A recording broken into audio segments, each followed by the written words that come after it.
ฝากถึงวาวทางบ้านอุซูเด้อมันคลิปนี้เนาะวาวอุซูเมืองพนทองพี่น้องตัวเก่งได้เฉพาะบางคนในโมเมนต์ทุกคนเนาะเฉพาะบางคนเนาะพี่น้องสะจุ่มจิ้มมันก็เสียใจแน่น้อยนึงสบายดีย่ำเสาพี่น้องตอนนี้กำลังสิเดินทางต่อนั่ง1 คืนพี่น้องเลย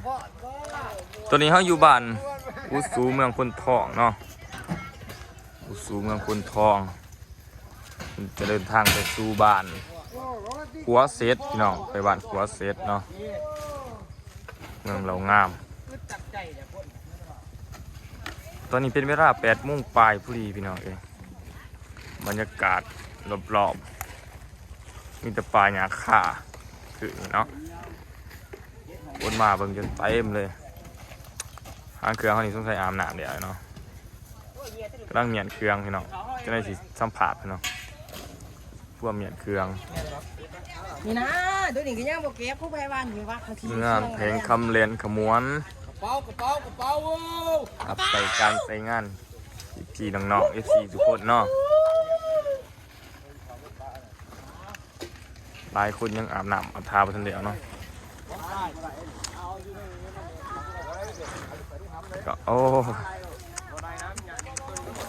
สุขสดชื่นขึ้นมาเนาะหอบสาดหอมยังเลยเด้ไม่ยังคิว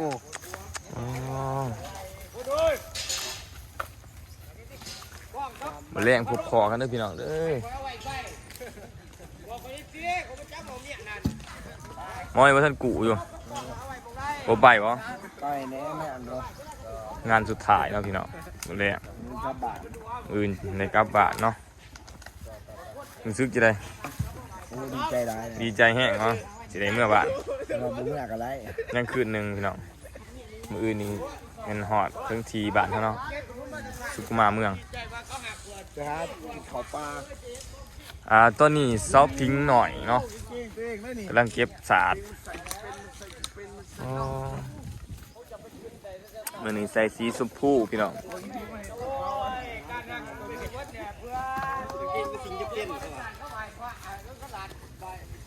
อันนี้สาวอ่อนหน่อยเนาะสาวอ่อนหางเครื่องเนาะนี่คือสาวผ่านได้สวรรค์วะสาวผ่านเนาะอันนี้บางอ่อนหน่อยพี่น้องมีบางอ่อนหน่อยเสียงทองนี่บางอ่อนหน่อยสาวหางเครื่องน้องนั่งหางเครื่องเนาะตัวนี้เพิ่นกำลังเก็บสาดพี่น้องเลยซอฟฟ้านี่ด่างสวยเดี๋ยวแล้ววะเดี๋ยวว่าล่างถวยวันนี้เขาหมอไม้จะล่างถวยวะวันนี้ล่างผู้เดียววะวันนี้2 คน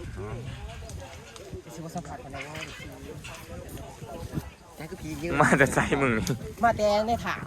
กำลังมาจากถาดนี่กำลังเก็บเครื่องขึ้นพี่น้องเลยบรรยากาศบรรยากาศโคตรดีเนาะทางแผนกเขากำลังจีกินตำมะฮุงกับไข่พี่น้อง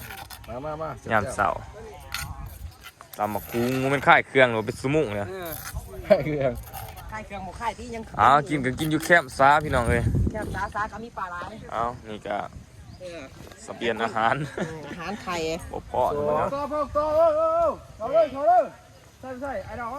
กินข้าวนี่คือส้มหนาห้างเครื่องพี่น้องเปิดมองเบิ้งฮะเมื่อคืนนี่พิษบังเหรอพิษนัดคืนนี่พิษนัดพี่น้องเอ้ยเข้าตัวให้สาวจุ๋มถาผู้บ่าวมาหาจ่อยโอ้ว่าวันไหนว่าวันไรตัวว่าอุสูใจลำนะตัวผู้สาวหางเครื่องสาวน้องตัวน้องจุ้มจิ้มถาขึ้นนี่พี่น้องเอ้ยเนี่ยหาสัวงานบ่เห็นพี่น้องเนี่ยหาเที่ยวขอบห่านแค่ขอบวัดนี่ซื้อเจยซื้ออะไรยังก่อนมันสมสายดิมีแต่ผัวเราจะเหลือตัวโอ้ผัวเราจะเหลือเนาะคลิปนี้ฝากถึงผัวเราจะเหลือเนาะแม่เนาะตัวสาวพิงพี่น้องโอ้ผัวอุซูนี่ตัวเหรอ ตัวเก่ง โอ้ตัวเก่งร้ายเนาะพี่น้องโอ้ยฝากถึงบ่ได้น้องจุ๊บ เว้าทางบ้านอุซูเด้อมันคลิปนี้เนาะ อยู่สิหลายตัวเก่งอยู่ เว้าอุซูเมืองคนทองพี่น้องตัวเก่งร้ายเอาเฉพาะบางคนในบ่แม่นทุกคนเนาะเฉพาะบางคนเนาะพี่น้องสะจุ่มจิ้มมันก็เสียใจแน่หน่อยนึง คลิปนี้ก็ทักแชทมาเลย ถ้าเห็นคลิปนี้อย่าลืมทักมาเงาะเด้อ เขียนแห้งเลย เกลียดแห้งพี่น้องเอ้ยอย่าลืมทักมาเงาะเสาจุ่มเด้อเอ้ยสิพาไปหาซาตาดำบ่แม่นพิษนัดอีกบ่ไม่ใช่เนี่ยตาดำฮะตาดำนี่บ่นี่ไม่ใช่เนี่ยอ้าวจะได้มาหยาดอูเขานอนนี่ ยันขาดเนาะ60 โลโอ้โห ตาดำไปใช่เนี่ยเอามาอีกสุดหนึ่งพี่น้องเศร้าหลาลืมนอนกำลังพับ ไอ้นี่มันขึ้นนี่แน่ กำลังพับเสื้อผ้าสีหอบไปน้ำผู้เบาพี่น้อง โทรศัพท์ที่โมเดลเนาะเต้นเจาะขึ้นมามันแบบ หอบเครื่องหอบของไปน้ำผู้เบาบ่ แมนเดจ้าเจ้าผู้บ่าวมาเขาแห้งเนาะ อ๋อ เอาไปหอคล้องไปยังเขาเลยไปได้ แนมจังสมบาย ลืมหน่อยนะ เวลาลืมนอนอาบวะน่ะ เอาแล้ว โชคเฟสโทรศัพท์ นี่เด้กี่ได้อาบวะน่ะ ได้จ้า ยังจะบริแต่งหนาเนาะวันนี้หนาสดเด้อเนาะหนาสดเด้อโอ้ยถือผู้เบาสู้ตัวตีมื้อนี้ บอน้องเขาสาวด้วย สาวถือตัวแสดงว่าไม่ติดจุ้มจิ้มเนาะถือผู้เบาสู้ตัวตอนนี้ทีมงานเฮากำลังกลางผาพี่น้องเอ้ยจานเตาอยู่ถึง สบาย โอ้ขึ้นก้อนหมูกลางไว้เด้อขึ้นก้อนหมูเด้อกลางไปเนี่ย ว่าเซฟเด้อวันนี้เด้อ วัดสิประมาณ2 โมง 3 โมงเลยพี่น้องสิฮอดก็ใกล้เติมพี่น้องเอ้ยการเดินทางก็มันก็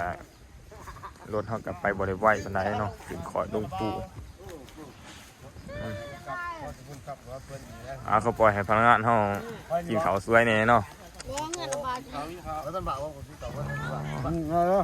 เจ๊เป็นบอกยังวันนี้เฮา กินข้าว โอ้กินข้าวอ่ะกินข้าวกับไข่เนาะก็กินไว้ได้แค่นไข่เด้ โอ้ยก็จะได้เลย คืนนี้แม่จะมาป่ะ พี่พอก็มาบ่ได้แล้วพี่พอก็มาบ่ได้ละ มาบ่ไล่บ่เป็นยัง น่าสิมาอยู่ป่ะเมื่อคืนน่าสิมาอยู่ป่ะ อ้าวเลยเสื่องไข่ไว้เลยโอ้ยน้องเขากำลังกินข้าวพี่น้อง จะเป็นคนละมาไว้ หลังจากไอ้น้องกินข้าวแล้วเสร็จเรียบร้อยเนาะก็สิได้ออกเดินทางเนาะเครื่องก็ยังบ่หลายปานใด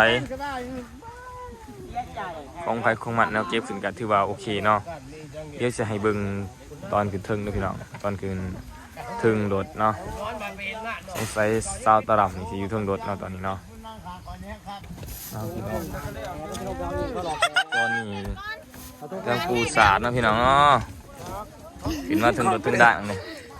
ปูสาดโอ้มันหนังงามแท้ สวัสดีค่ะ ถ้ามีคนสนใจได้สิพาไปดินหนังอ้าวหนังตลกแสดงหนังเลยจักร้อยขึ้นนี่ เด็กกัน200,000ปลายเนาะ ของเส้นปลายประมาณ300 คนละร้ายหนึ่งบ่ได้เงิน มื้อนี้ มื้อนี้ตลาดคือมาเงียบใช่มื้อนี้ฮะเป็นจังได๋คือบ่เข้ากล่องน้ำหมูฮะพวกฮักคิดนัดจากผู้ใดมื้อนี้คืนนี้บ่ FC บ่ FC มันเสียขึ้น คืนนี้จะพิดนัดผู้ว่าอุสูพิดผู้ว่าอุสูตัว2เอ้น้อง3เอ้น้องเนาะเฮ็ดหน้าง้อยเด้อพี่น้องคืนนี้ ตัวว่าสิมาพอกันอยู่ทางเซยเด้อเอ้ย ขาอนาหารดีโมเมนต์บ่พ่ออยู่นาห้า ยามเอ้ยมึงสิทายตะกี้บ่ได้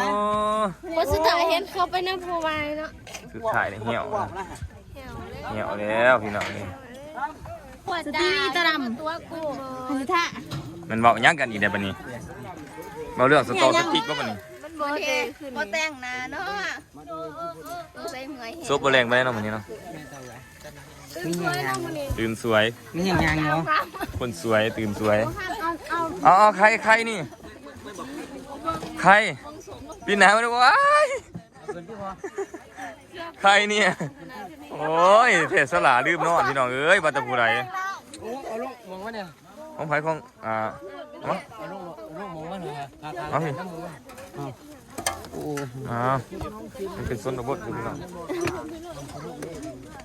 ส่วนระบบนี่เนาะ ไปรับไฟมาผมพยายามเอาไป เฮ้ยหยอกกันเด้อเห็นมาได้ในกล่องนี่โอ้ยหยอกกันได้ผู้ยาวบ่ไล่จ้ะเอาฟัง FC ติดตามเนี่ยถ้าคลิปนี้ฮอดพัดนี่ มันมีตุ่มตัวเนี่ย สิพาไปแสดงหนัง มันมีตุ่มตัวเนี่ย เอาเรื่องแบบตลกเฮฮาน้ำแน่น้อยหนึงเนาะมันเป็นหนังอันนั้นได้ อะไรเด้อตัดออกเด้อตัดออกเด้อ ฝากติดตามด้วยพี่น้องเด้อ ตามไปได้ทุกคนขอที่ตามไปได้ทุกคน ฝากติดตาม อย่าลืมมาชมมาเชียร์กันด้วย บุเล่เนาะอยู่เราง่ายพี่น้อง ถ่ายเนาะ นี่ก็คือตารำแล้วก็ลาลืมนอนแล้วก็คิงแล้วก็ฟ้าเนาะพี่น้องโอ้ยหลายผู้หลายคนเพราะว่าคลิปนี้พุ่งไป4-5,000 วิว4-5,000 วิวเนาะสิสัมผัสแบบโดยตรงโดยพี่น้องอยากให้สัมผัสผู้ใดหมิ่นมาไหลเนาะเอาขอบใจทุกคนเด้อที่เขามาเบิ่งเนาะอย่าลืมพบกันในคลิปหน้าเด้อพี่น้องเด้อ